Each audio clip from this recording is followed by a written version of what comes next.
It's great to see you again. Congratulations for your performance in CCC in France. This was 2 weeks ago. Now we're on the advent of the Vietnam Mountain Marathon, your hometown race. You're not running, of course, because you're still recovering from CCC. Thank you very much, nevertheless, for taking the time to see us. We're going to talk a little bit about you, about your performances, and your life in general here in Vietnam. So let's start with the beginning. Hau Ha, where do you actually come from? Tôi from Vietnam and tôi sống ở Sapa. Can you tell us a little bit more about your upbringing, about your life as a child in Vietnam? Hồi còn nhỏ ấy, thì mình có tham gia thể thao ở trường học cấp 3, chỉ 3 năm thôi. 3 năm và cho đến khi mà mình bắt đầu lại là đã 14 năm. Mình không có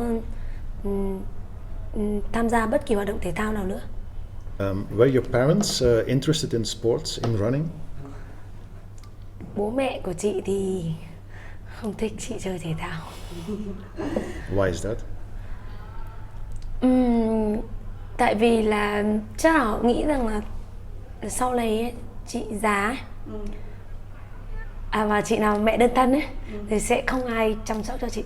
Nếu mà chị, tại vì chị toàn chạy 100 cây, 70 cây này, nên là sẽ ảnh hưởng đến sức khỏe sau này khi mà chị lớn tuổi rồi.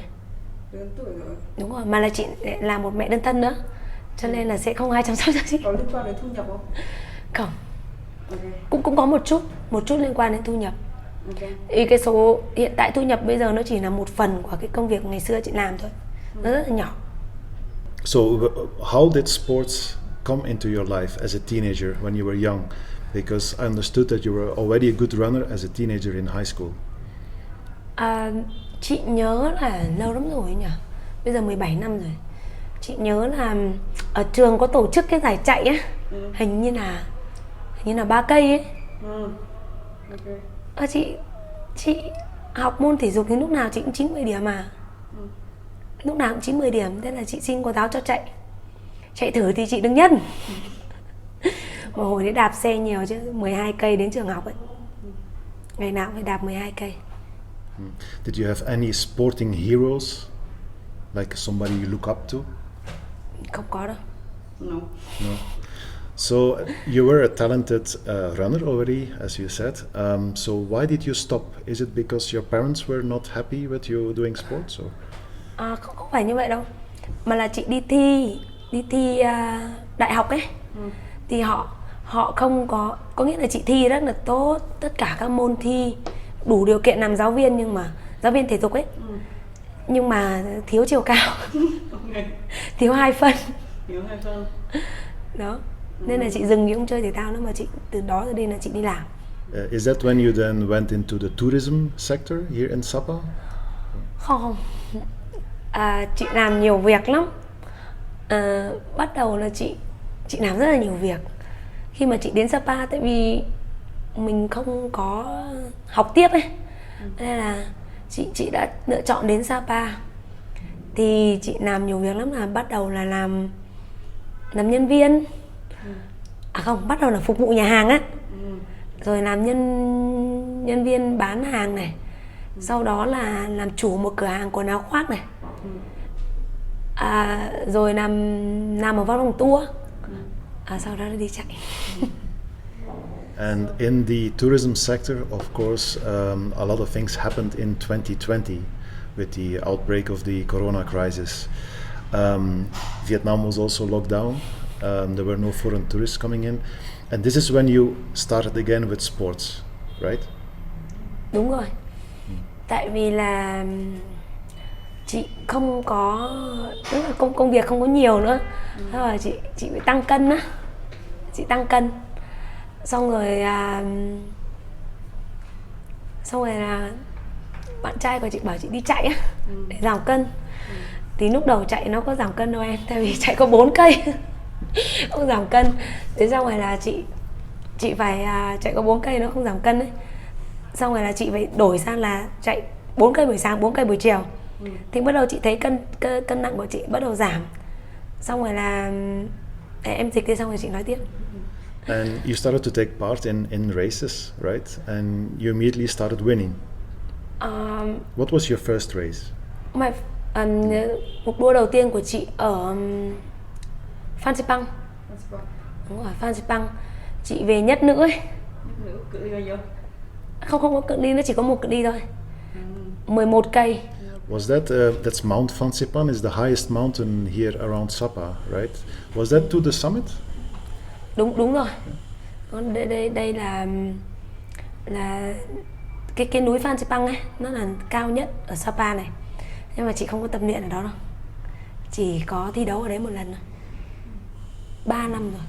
Then everything went very quickly for you, because you won the races and you came into contact with your coach, your mentor, Guim. How did that happen exactly?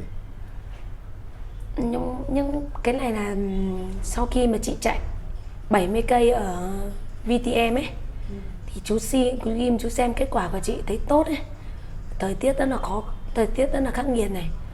Và chú xem kết quả của chị rất là tốt nên là chú liên lạc với chị chứ. Did VMM, so the event here in Sapa, did it have any influence on your decision to start running again?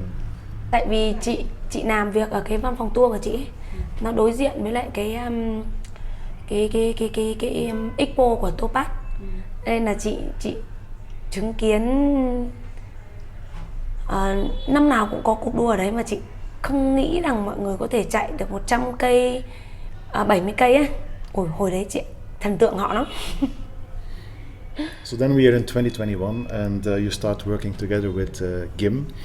And pretty soon afterwards you actually contacted me, you contacted Asia Trailmaster to ask what is Asia Trailmaster all about. So you clearly already had a strategy, a competitive strategy. Things went very quickly then for you with Dalat Ultra Trail, which was 70 kilometers, your longest race. What do you remember of that race, Dalat Ultra Trail 70k? Chị nói chung là chị tập luyện rất là chăm chỉ và chị nghĩ rằng là chị sẽ có một kết quả tốt ở đấy, ở giải đua đấy, và chỉ không có hài lòng là bị lạc ấy, lạc nhiều quá. Từ bắt đầu thì chạy thì rất là hồ hởi phấn khởi, nhưng mà về sau càng bị lạc thì càng chán, nhưng mà chị cũng không bỏ cuộc, tại vì chị biết là nữ thứ hai sau chị rất là xa. Exactly, it was a very impressive performance. You won the race and you were fourth overall behind some very established runners. And things continued to go very smoothly for you in the Asia Trailmaster Championship Series. Culminating, of course, in September here in Sapa with Vietnam Mountain Marathon, 100 kilometers, where you beat all the men. And you were extremely confident from the beginning in that race. So my question is, where does this self-confidence come from? Tại vì đây là cuộc đua diễn ra mà cái nơi mà chị sống á, và chị tập luyện mỗi ngày ở đây đó, và chị biết rằng là cái địa hình ở đây ấy, là chị đã quen rồi, chị không cảm thấy lo lắng, nhưng mà chị không nghĩ là chị sẽ thắng cả nam và nữ, chị không nghĩ thế, mà chị chỉ thấy rằng là chị chạy cùng với lại cái bạn nam đầu tiên ấy, thì chị nghĩ rằng bạn nó không mạnh bằng chị. Để cả up cả down ấy, chạy nữa thì chị có thể chị nghĩ rằng nếu mà chạy được tầm 30 cây thì chị nghĩ là nếu mà bạn ấy cứ chạy với tốc độ như này thì chắc chắn là chị sẽ thắng bạn ấy. What was the reaction of the Vietnamese trail community after VMM when you won that race against Gaetan Morizur, against Nyon Trong and everybody else?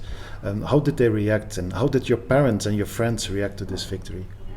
Mọi người rất là bất ngờ ấy, tại vì không nghĩ rằng, chắc là mọi người cũng nghĩ rằng là chị là nữ chạy tốt nhất của Việt Nam, nhưng họ không nghĩ rằng chị lại chạy tốt như vậy. Và gia đình của chị cũng rất là bất ngờ về cái kết quả như vậy. Không chỉ Việt Nam mà những cái người theo dõi chị ở khu vực Đông Nam Á này họ đều bất ngờ. Và cũng không phải đây là lần đầu tiên chị chạy thắng cả nam và nữ. Chị về trước cả nam và nữ. Lần đầu tiên chị chạy VMM 21k là chị cũng về nhất trước nam mà 28 phút. Nói chung là cho đến bây giờ thì bố mẹ của chị vẫn không thích chị chạy. After VMM, we went to the Philippines for the Asia Trailmaster Championship final.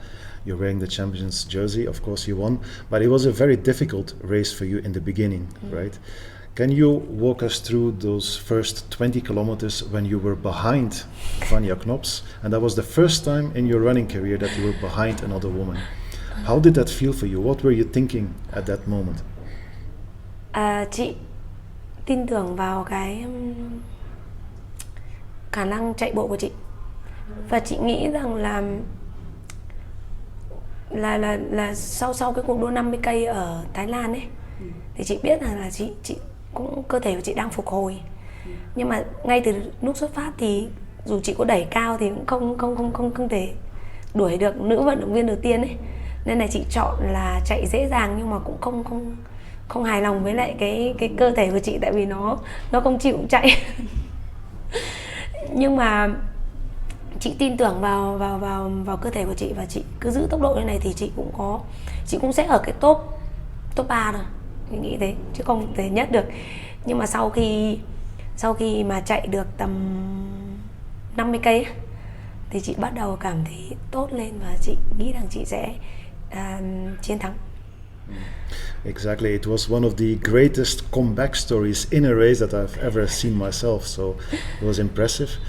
A question related to that, so you were in a difficult spot, but you were clearly able to convert that maybe frustration, that anger, that bad feeling into very positive energy. So I remember we were at the second aid station, Mount Apo, and you were not happy. You were complaining. John Ellis was talking to you. Guim was talking to you. Timo Kilbert, the German from Bali, was talking to you to push, continue. And suddenly your engine started rolling. And then you were flying up the mountain and especially down the mountain to the finish. Sau khi mà chị chạy được tầm 50 cây ấy, chị lên đến đỉnh núi thì chị bắt đầu cảm thấy rằng chạy xuống núi ấy, nó là thế mạnh của chị. Và chị bắt đầu cảm thấy tốt, tại vì chị cảm thấy rằng là lúc đó chị bắt đầu nạp được năng lượng. Vì ngay từ lúc xuất phát chị không ăn được, chị không ăn được. Cơ thể nó đang mệt ấy. Nhưng mà khi mà chị đã chạy được tầm 50 cây thì chị bắt đầu cảm thấy rằng cơ thể của chị bắt đầu phục hồi và bắt đầu cảm thấy tốt, và chị chạy nó tốt hơn. Chị nghĩ thế, nhưng mà chị không nhớ nữa. Khó trả lời này. Cái này để em chị nghĩ nhé. Chị nghĩ rằng là khi mà vào trong chạy vào trong cái rừng ấy, cái rừng cây để lên cái đỉnh núi, thì đấy là đường trail ấy, trail 100%. Thì bắt đầu chị cảm thấy rằng cơ thể của chị bắt đầu phục hồi, và chị tự tin với cái điều đó, và chị bắt đầu đẩy tốc độ. Chị có khả năng đẩy tốc độ được. Em cứ nói đi. You mentioned nutrition. One of your key nutrition elements is also watermelon, right? What is so special about watermelon for you? Chị thích dưa hấu. Nó nhiều nước. Chị thích dưa hấu, ăn dưa hấu ở trong cuộc đua ấy. Nhưng mà chị có một huấn luyện viên rất là giỏi về dinh dưỡng của chị, và chị tin tưởng vào huấn luyện viên của chị. Trước tất cả các cuộc đua thì chị đều tham khảo dinh dưỡng từ huấn luyện viên của chị, và người ta đều cho chị cái đề xuất về dinh dưỡng rất là chuẩn. Đấy, em nói thế. Chị thích ăn dưa hấu. How much does the nutrition help you in achieving your performances? How important is the nutrition for you? Because you had to learn it, right? Because you've only been running for 2.5 years. So how quickly did you learn which nutrients are important for you? Trước đây thì chị không hề biết gì về dinh dưỡng cả, mà là chú Guim ấy, chú ấy tư vấn cho chị là chị cần phải có một huấn luyện viên dinh dưỡng. Bởi vì chị trước đây thì mình nạp dinh dưỡng ấy, là mình nạp theo bản năng, là mình thích ăn này cái kia thôi. Nhưng mà sau khi mà chị chạy ở ngoài nước rất là nhiều ấy, thì chị thấy rằng dinh dưỡng rất là quan trọng, nó quyết định đến 100% chiến thắng ở trong một cuộc đua. Đó. Okay, so you became the Asia Trainmaster champion at the end of last year, and then you actually also drew the line on the regional competition, and you decided to go global. You went to UTA in Australia, you went to Taiwan as well, and even you won those races against some of the best Australian runners, even on the 50 kilometers. Did that win in Australia tell you yourself that, okay, I can also win on a global level and I can go with confidence to Europe? Chị không biết là chị có thể chạy tốt ở bên ngoài như cái giải ở bên ngoài Việt Nam ấy, nhưng mà chiến thắng ở Úc thì chị nghĩ rằng là chị chạy rất là tốt, và lúc đó là chị còn chưa đẩy hết tốc độ đâu, nhưng mà chị thực sự tập trung vào cái giải đấu đấy. Đây là giải đấu đầu tiên ấy ở Úc ấy, là cái giải đấu mà chị cảm thấy rằng là nếu mà chị chạy ở ngoài ở những cái giải đấu thế giới chị cũng sẽ không thua kém. In the meantime, you also did quite a few road marathons and half marathons, and you always become faster and faster. How important is road running for you, the marathons? Is this also a target, a goal for you in the coming future? Về cuộc đua marathon ấy, nói chung là đấy chỉ là cho chị tập luyện về tốc độ thôi, chứ còn chị là vận động viên chạy địa hình thì chị vẫn tập trung vào chạy địa hình, chạy núi. What is your fastest time now on the marathon? 2 giờ 56 phút. 42 cây. 2 hours 56, so sub 3 hours, that's a fast time, without any training specifically for the marathon. So do you think that you could also maybe within the next year have a go at the Vietnamese national marathon record? Thực ra là chị trong tương lai ấy, thì chị sẽ phá cái kỷ lục chạy marathon của Việt Nam, nhưng không phải là bây giờ. Bây giờ chị đang tập trung vào chạy núi. Em cứ trả lời. What is the record in Vietnam for women? 2 hours 49. 2 hours 49, so yes. 7 minutes only. Yes. So. Okay, but trail running first, you say? Yes. Then of course in this summer you went to Europe for the first time and you took part in the Golden Trail Series event in Sierra Zinal. How was that experience for you? You were 26th in the race, but I understand that race was complicated for you. So what all happened in that Sierra Zinal race? Thực ra là chị chưa có tập trung vào cái cuộc đua này lắm. Đó, và chị không cự ly ngắn ấy, trong trail không phải là thế mạnh của chị. Chị là cự ly dài cơ. Đó, và có rất nhiều, nhưng mà ở đó thì chị đã học được rất là nhiều thứ cho cuộc đua của chị 100 cây ở CCC. Em cứ nói vậy.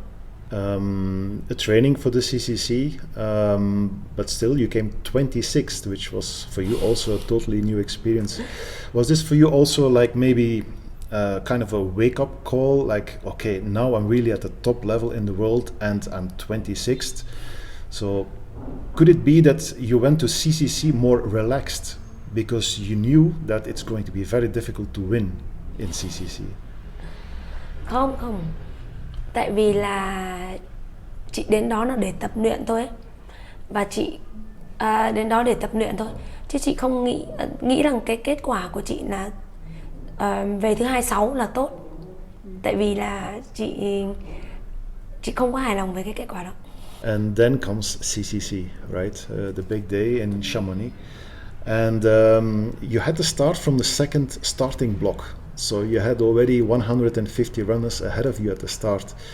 Then you started like a rocket and you were leading the race after 10 kilometer, 15 kilometer or something. What was going through your mind at that point? You were leading the race that you have been targeting for more than a year. Lúc đầu chị xuất phát ấy, thì chị chỉ có chạy theo thôi. Chị chạy theo đấy, chị có biết là chị chạy trước đâu, đúng không? Thì chị không biết là chạy trước. Thì chị chỉ thấy là Valentin chạy đến rồi chào chị, xong Valentin bỏ chị chạy thôi. Thì chị cứ chạy thôi, chị có biết là chị đang chạy ở top đầu đâu. Đứng ở làn thứ hai ấy. Thì em có nói là đứng ở làn thứ hai thực sự là bất lợi, tại vì bên trên chị nó có 150 150 nữ vận động viên ưu tú thế giới. Và ngay từ khi xuất phát thì chị nghĩ rằng là chị chạy nó dễ dàng thôi chứ không có đẩy cao. Đó. So at what point did you become aware that you were leading the race? And did you know the runners around you? All these top names in global trail running, did you know who they are? Chị không biết họ là ai cả. Nhưng mà chị thấy họ gọi cái bạn chạy cùng tên là Emily. Ai cũng biết bạn ấy. Không, trừ đến khi mà chị nhìn thấy caramel thì chị mới biết là chị đang ở top đầu. So then you were in the lead of the race. Suddenly there were two runners passing you. Did you think like, oh, I'm dead? Không, no. Chị không cảm thấy rằng áp lực khi mà hai người vượt qua chị á. Không cảm thấy áp lực. Tại vì chị nghĩ rằng đây là lần đầu tiên chị đến châu Âu để thi đấu ấy. Và chị nghĩ đây là một bài học thôi. Đây chỉ là một bài học giống như kiểu là mình từ một người, có nghĩa là một cái runner rất là nhỏ mà mình đi ra thế giới để học tập thôi. Và chị cũng không nghĩ rằng chị sẽ về thứ tư cả. Chị nghĩ rằng tất cả những cái gì mà chị đang diễn ra ở cuộc đấu đấy, nó là một bài học của chị, nó là một cái khóa học thôi. Em cứ nói đấy. So what would you do differently next year? Is CCC your target for next year as well? Tất nhiên là năm sau là chị sẽ quay lại CCC để có một kết quả tốt hơn. Chắc chắn là sẽ tốt hơn. Sẽ khắc phục những cái lỗi sai của mình ở trong cái cuộc đua đấy. Do you think you can win? Of course. Okay, so next year CCC is the big target again. I have a few final questions. Yeah. The first one is Hau Ha. How would you describe yourself?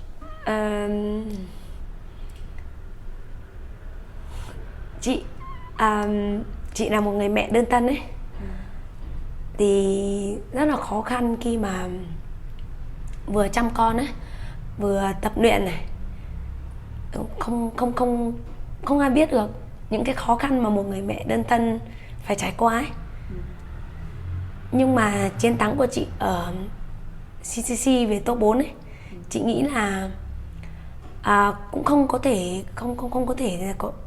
thể là chị nghĩ là không phải là chiến thắng của riêng chị, mà nó là chiến thắng của tất cả các phụ nữ ở Việt Nam và trên thế giới. Và chị nghĩ rằng nếu mà chị có thể làm được thì tất cả những cái người phụ nữ khác cũng có thể làm được, những người mẹ đơn thân có thể làm được. Chị sẽ cố gắng làm tốt hơn nữa trong tương lai. Nhưng mà thiếu mà. Thực tế chị bảo là nếu mà chị có thể chị chạy tốt thì những người phụ nữ khác cũng có thể chạy tốt mà.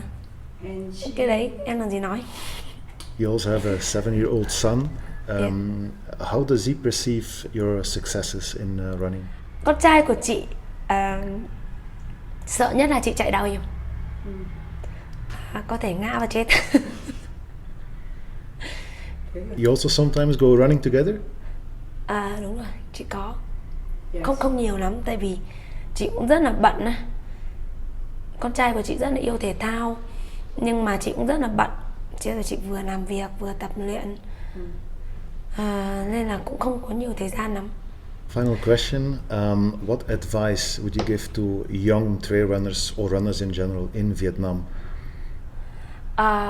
Chị nghĩ rằng là nếu mà mọi người muốn bắt đầu tập luyện thể thao ấy, thì mọi người nên bắt đầu chậm ngay từ đầu. Không ai có thể giỏi thể thao ngay từ lúc bắt đầu cả. Nên vì vậy là chúng ta không có thể chạy tắt được, mà chúng ta bắt đầu từ 5 cây rồi 7 cây, 10 cây gì đó. Sau nhưng con đường tốt nhất để mà trở thành một vận động viên chuyên nghiệp ấy là có một huấn luyện viên riêng để họ có thể hướng dẫn cho mình làm sao mà mình có thể có được cái tập luyện tốt nhất. Họ đưa ra cho mình những cái ý tưởng tốt nhất về tập luyện, và các bài tập luyện thì không của các huấn luyện viên ấy luôn luôn là chính xác. Giống như kiểu là Kipchoge ấy, họ không Kipchoge chẳng bao giờ chạy chạy 42 cây mà khi mà Kipchoge không chạy 5 cây cả. Kipchoge chạy 5 cây rồi 10 cây rồi sau đó là Kipchoge mới chạy 21 cây và mới lên 42 cây. Đó mà em hiểu rằng là cũng giống như chị ấy. Chị chạy chị không chạy 160 cây mặc dù chị có thể, chẳng hạn như thế. Giống như mặc dù chị có thể mà chị muốn rằng là chị thành công ở cự ly 100 cây trước. Từ cái ly 100 cây chị đã có một kết quả tốt rồi, thời gian tốt này, chị sẽ giữ nguyên cái tốc độ đó cho 160 cây. Và trước đó chị sẽ thành công ở cái cự ly dài hơn. Thank you very much, Hau Ha, for this wonderful Yes. interview, and good luck for all your future races. Yeah. Thank you. Guim Valls, thank you Hello. for taking a bit of time here in Sapa before the Vietnam Mountain Marathon. You're the mentor, I think we can say, of Hau Ha. A lot of people are asking me as a trail master as well, how come that somebody with a cycling and triathlon background ends up being the mentor of the most successful Asian trail runner at the moment? Well, how? Because I contact her after seeing what I thought at that time was a spectacular result, also considering the weather conditions of that particular race. You were there at that race? I wasn't there, but I got another runner that somehow sponsor, or I mean, we're still good friends, and I know she's very good, and she finished second. And then, I look, okay, who finished first, right? So I saw the girl, Hau Ha, and then I knew, because of my other friends that were participating in that race, that the conditions were brutal. That was extremely hot. That was like, a challenge just to finish. And then I checked Hau's time, and then I compared to other editions and other well-known runners that participated in former editions. And I was like, wow, if she's capable to do this in those conditions, and it's like her second race, we might got something here. So I contacted her, and at that moment, no idea that we will be here today. But I was like, well, you're from Sapa, from the mountains. I own a brand, so Mute, which we produce clothes, and I thought, okay, you need anything, I'll be happy to support you. I tell her, we'll be happy to sponsor you with clothes, and this is how it started. So you're based in Hanoi. Mm-hmm. She is here in Sapa. Was she immediately open to the idea of being coached and being developed as a trail runner, as a competitive trail runner? Well, it wasn't at the beginning, neither me or her think about. Actually, when I offer her to sponsor her some clothes, she didn't even know what it means, that the sponsorship or anything. So she first reaction was like, I don't know what you're talking about. I say also, do you know my brand? Do you know? I don't know. She say, can I think about? And after I explained her what I wanted to do, which was give to her some clothes, she said, okay, I'll think about and I'll come back to you. And 1 week later, she come back to me and she say, okay, okay. And then the whole mentoring, coaching, it just comes step by step. It just, so we start working, we start from zero, because she didn't know many things that most of trail runners nowadays will consider like the bread and butter of running, right? I'm talking about like, what is a Strava segment? What is a heart rate monitor? What is training? What is a workload? What is nutrition? What is, we both been learning, and for me it's also been an experience, because I have a lot of life experience for other things, or because of my life, and it's been also a process to understand, to see how, when can you push, when you cannot push. There is something for me, the key element, which is life balance. I understand the life like this, and if you don't have balance in your life, I don't think there's room for anything else. And she's a single mom, as she explained. I also, because personally similar situation. I know also in these cultures in Asia in general, I've been living in this side of the world for a while, how are seen in the society, how is the place where we are, Sapa in the mountains. So we had to find it's like a Tetris, no? How to find all these in place to be able to, for her, not just to do what we've been doing, but to understand it, to understand why we have to say no to this race, why we have to say no to certain things, why it's a long the pressure also, it's massive. So we had to play it in many different layers to be able to, what she mentioned before when you ask her, no, like which advice to give to people, like there's no shortcuts. There's no miracles here. It's 5% natural talent, indeed, but there's a 95% work that we did in the last 2 years, and work and discipline. She's not even disciplined. It's just driven. I would understand discipline to something that normally you think that you have to do, and you're very disciplined, so then you do it. Yeah. In her case, it's not like this. It just, I don't know, it's just happening. It just, you say tomorrow you go 30 kilometers, 2,000 meters of elevation, it's freezing cold, it's raining, it's... She does it, yeah. Yeah. So she's very Homework driven. done. Is that her biggest strength that you would identify after 2 years, more than 2 years of working with her? I think so. Yeah. I think when you see her at the start line, or even before the start line, normally like 1, maybe 2 days pre-race, start changing. So you could feel it, you could see it, and when the race is approaching, it gets into zone. She's somewhere else. I don't know, but she's somewhere else. She gets like enlightened somehow, we could say, right? So she just goes there, and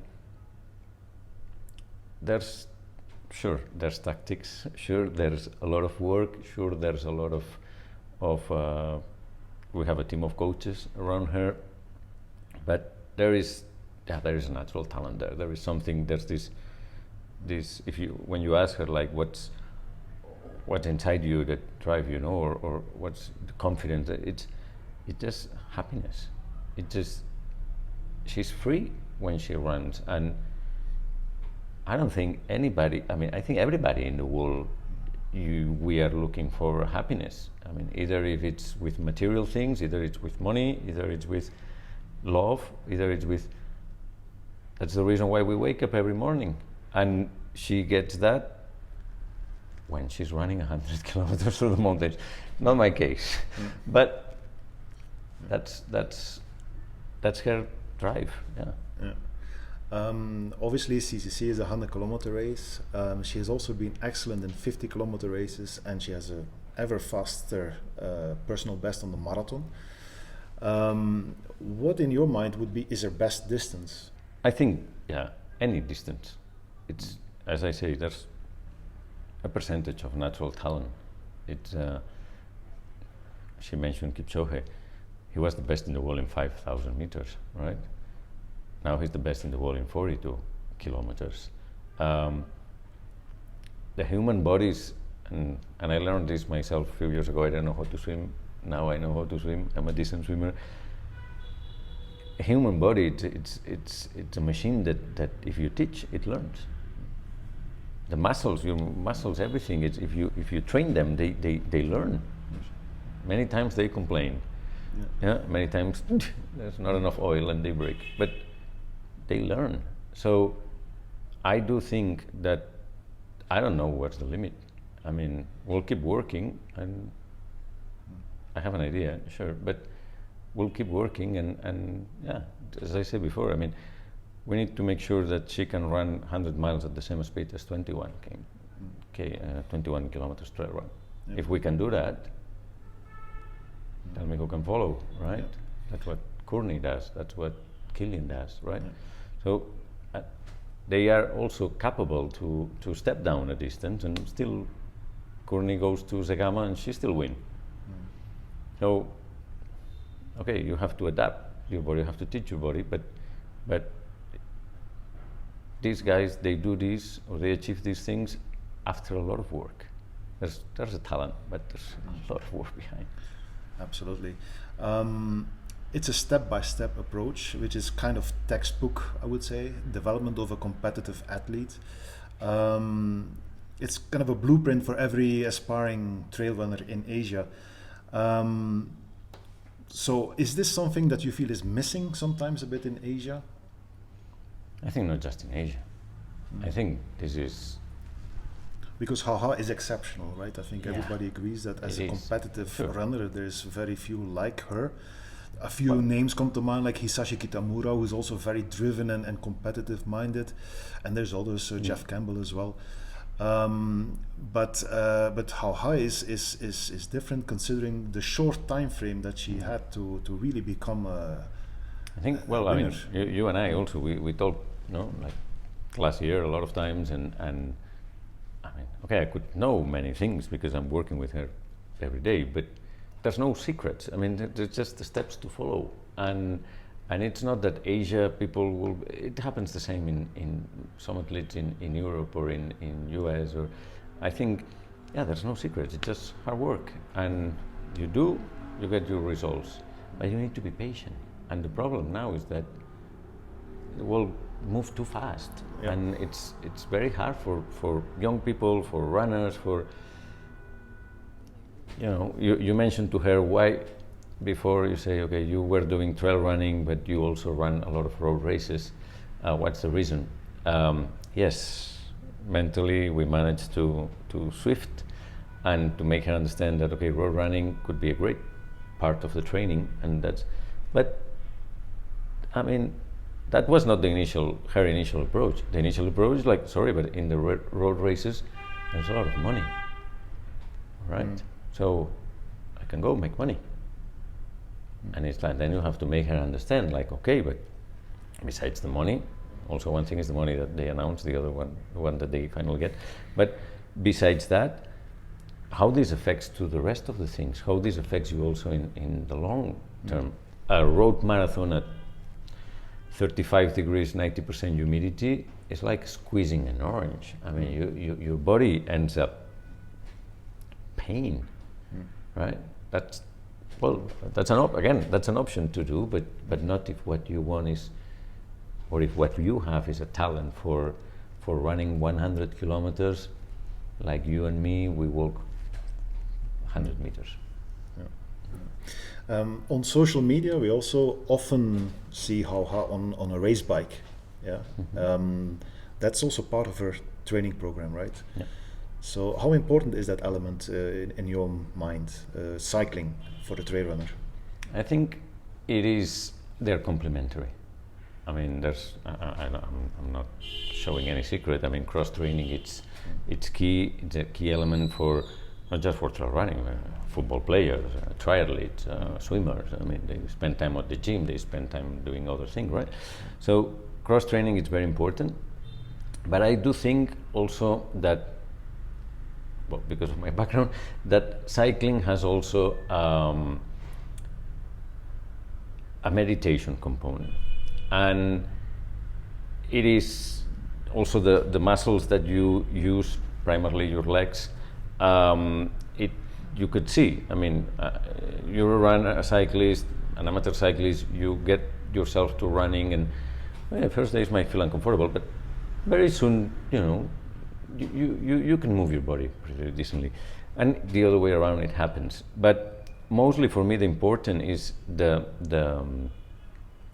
meditation and also the fact that if you put these elements on the daily working routine, or the weekly routine, there's these moments where, okay, you get off the running, you're doing something else. It's hard. Yeah, she lives in Sapa, so there's no 1 meter flat. Exactly. Yeah. Right. So She must have a few cons in cycling as well. She probably. does. She does around. I mean, she likes it. She again, because it's you're a cyclist too. It makes you happy. There's no secret. I mean, if anybody remembers as a kid when you learned to ride a bicycle, when you were 7 years old and you were riding a bicycle, you feel free, you feel happy. So there's kind of, very similarities with the feelings that she gets on trail run, and yeah, it's complementary. So yeah, we got her a bicycle, and she's killing it. Yeah, she. But again, we don't have to. That's probably why I'm there. But we don't have to lose focus. She's talented. She hopefully, we're working on it. She can make a living out of this. She can make a good living, I hope, out of this. So let's go for it. Yeah. Question about the Asia Trailmaster Championship final last year. We also went through it with Hau Ha. How do you see as a coach, how important was that experience of being behind Vanya for 20 kilometers for her development as a global elite now? I think more than the fact to be behind Vanya, I think and you were there with me at that checkpoint, I think her what creates like a kind of a shortcut in her mind, or what makes before and after. It was the fact that she was, at that moment, she was like, I don't understand, my legs are not working, my legs are tired, my legs are not working. We were 15, 20 kilometers on the race. So she was like, I don't understand what's going on in my body. I mean, obviously, her legs were not working. We just finished 5 days, or I don't know, 6 days before finishing the victory at Doyentenon, 50 kilometers. So obviously a lot of hours traveling to go there. So there's the whole situation. And then, her legs are not working. So I think more than the fact of running second, it was she learned that day that you just have to keep going. You just have to keep going. You have to keep pedaling. I mean, you never know and most important, that's what I was telling her in that moment, is like, you're still going up. Don't stress. Already, your best skill is going downhill like that. So just keep running, keep running. And I think for her, that's the click, like, okay, I have an engine, right? And so you can overcome a difficult I can moment. overcome difficulties, and we saw it at CCC this year too. I mean, because she pushed maybe a little bit too fast at the start, and then kilometer 70, kilometer 80, she was drained, but still like got on. I calculated on Strava, and still like one of the fastest times in the last 20k of the race, and Hau Ha is, of course, your main occupation as a coach, I would say. As a coach, yes. How open are you to also start coaching other runners? Because I can imagine that there's many eyes on you right now, that there's many other runners who say, I also want to be competitive. Maybe I can learn from Guim. Well, I don't know if maybe that there's people looking.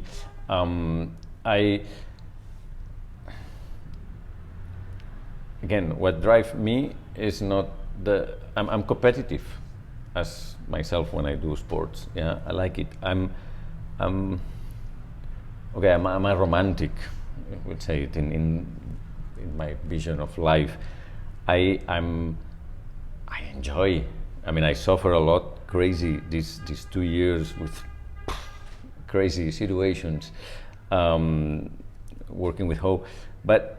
I mean, I think it's just magic what's happening and what we're doing, and I think we team up very well, and the results are coming, and I love to be able to share this with other people, because I do think that again, society is moving fast. People are, we have all this reference, all these people, KOLs or whatever, and people want to take shortcuts, and there's times for everything. Managing the tempos is very important, And I'd love to work with other people, but at the same time, that's also what I say on our Push and Smile thing is, the athletes, they also have a responsibility. It's not that I give you and I put my effort for you and you do what you want. You know, I don't know, that doesn't work for me. You know, I'm going to put everything for you, but you also have to put, because if not, that's not going to work. So, yeah, I love to work with more runners or a triathlete, but there need to be a commitment.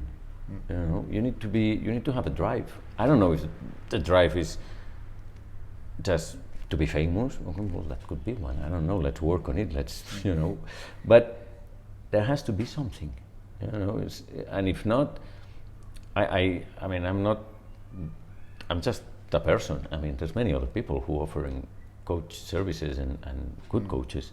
There's many, but if we're gonna do this, then yeah, patience, most important. There's no run. I mean, no rush. Hau, she's gonna do very well at UTMB at some point. We will be there. Sure, we will be there. But we'll be there at the right time. Is that the long-term target that you have also for Hau Ha? Not UTMB 100 miles. I say UTMB because that's what it's everybody. It's every exactly. Yeah, it's like I don't know, Kona for the triathlon, right? No, I mean the end goal is the happiness and to have a sustainable career. You know that I don't know. She wins Western States, she wins UTMB. I don't know, who knows? But whatever, and all the path from here to there, and what's after that, we wake up every morning and we're happy and we make enough for a decent living, and that's the goal. Anything else that comes, the trophies, the medals, the sponsor, I mean, anything else, it's part of the journey. It just comes as an extra, but the happiness, if we can secure that for the next 20 years, wouldn't anybody sign for it? I mean, absolutely. So, yeah. And with that, I think we have a great conclusion to our interview. Thank you very much, Guim. Thank you, Chris.